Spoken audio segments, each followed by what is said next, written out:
new Halloween event is finally out in Throne and Liberty. Welcome back to the channel all about healing. My name is Teddy and today we're going to be going down the new dungeon and everything available in the Halloween event. So if you guys like the Throne and Liberty content, be sure to check out the channel for more. Like, subscribe, turn on all those notifications, and without wasting any more time, let's just jump into the new Halloween events for Throne and Liberty.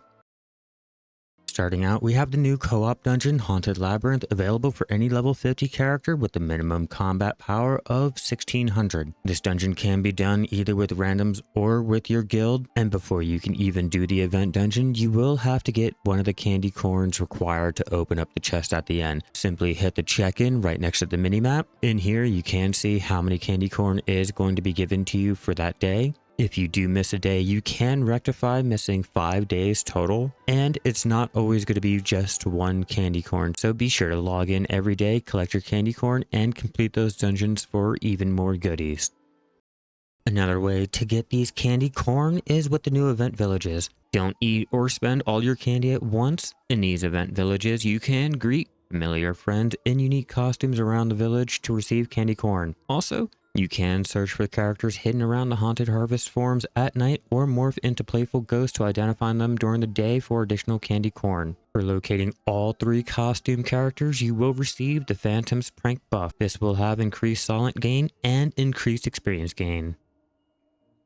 So let's jump into the dungeon now. When you first start out, a lot of groups will beeline to the first minigame in the dungeon. Be sure to keep up with the group and avoid any aggro so that you live. Here in the first room, you will have to interact with all the tiny pumpkins looking for a key to open up the next door. If you choose the wrong pumpkin, you will aggro all the pumpkins and they will chase you, so be careful and try not to die. Upon crossing the ravine, the next minigame is to collect pumpkins to fill the wagon. This requires you to run into another room and interact with more pumpkins. Once you do have enough pumpkins, run back out to the wagon and continue the dungeon. While on the wagon, be sure to block from any of the mob's attacks or be prepared to fly. They will push you off the wagon. Simply fly back onto the ground and clear out all the mobs. Once all the mobs are dead, this will spawn the Pumpkin Watch Captain. This fight is pretty straightforward with just killing the mob and making sure all your teammates are healed. Be sure to avoid any of the pumpkin blasts. If you do have the pumpkin, try to lead them on the path behind the tombstone to block any of the pumpkins. They will get stuck there and explode.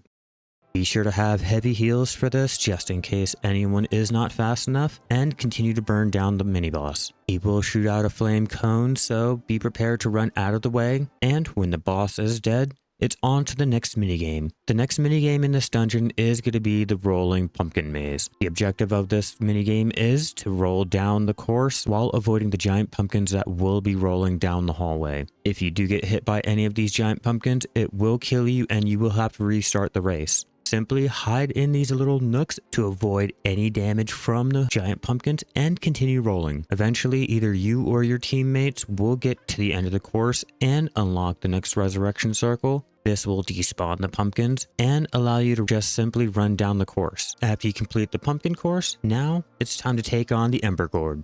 The Ember Gourd is a very simple fight. Periodically, he will pull you into the center of the ring. Here, he will do 2 AoE blasts. The first blast will be close where you can run out. The second blast will be a ring on the outside. You simply run back in towards him to avoid that second blast. After this, he will do an AoE that can be blocked and continue burning down the boss. When Ember Gourd screams out "trick" or "be eaten," he will spawn flames on the arena. Be sure to avoid them or you will get burned and be dealt a lot of damage. Be sure to have heavy heals just in case the party is not fast enough.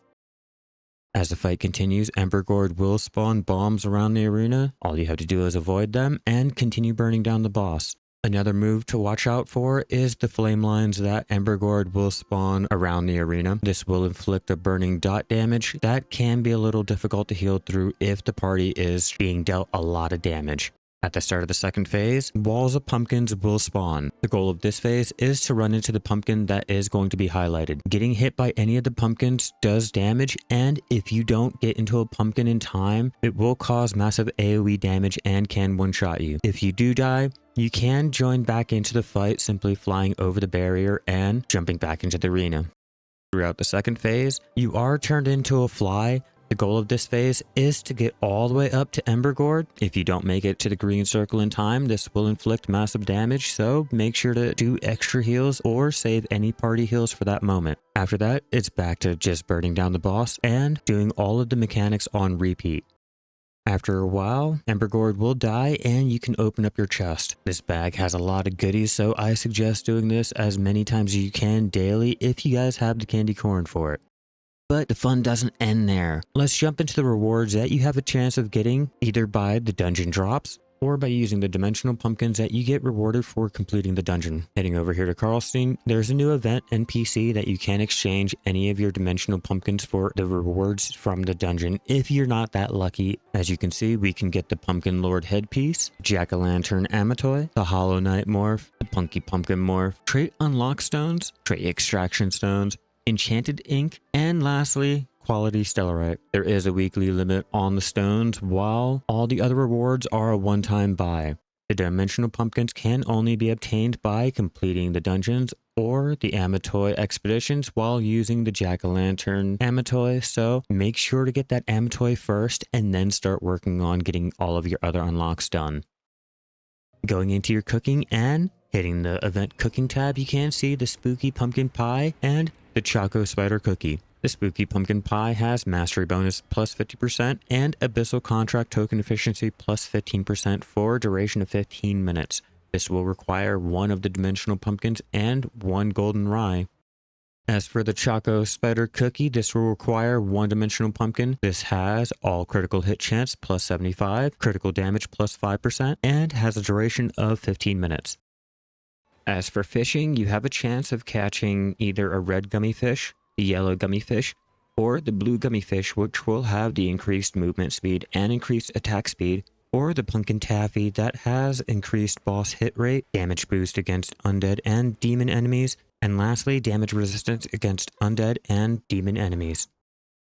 But we can't mention the Halloween event without talking about all the new items in the shop. For the next 19 days, we have the Wicked Enchanter bonus that comes with the nice Wicked Enchanter outfit, the Hexbound Figment Amitoi, the Haunted Harvest Fence profile frame, and some dyes and sewing thread. This will cost 1,200 Lucent, and we have the Grin Reaper. This will cost 1,100 Lucent. Not only that, but we do have new weapon cosmetics for 600 Lucent each. These do look really sweet with the Halloween theme, and I suggest at least getting your main hand these if you guys can either farm the Lucent or can afford to swipe. Next, we have the new Amitoi that is available to be bought. We have the Punchin Champion Dentworp and the Rocky Baby Niece. These two are limited time, so I suggest picking them up while you still have the chance. But I hope this helps you start completing those dungeons and getting those Halloween goodies a lot faster. It's been enjoyable playing this game with my guild, and I can't wait to see more of the content. With all of that out of the way, I will see you guys in the next one. Keep healing out there, everyone.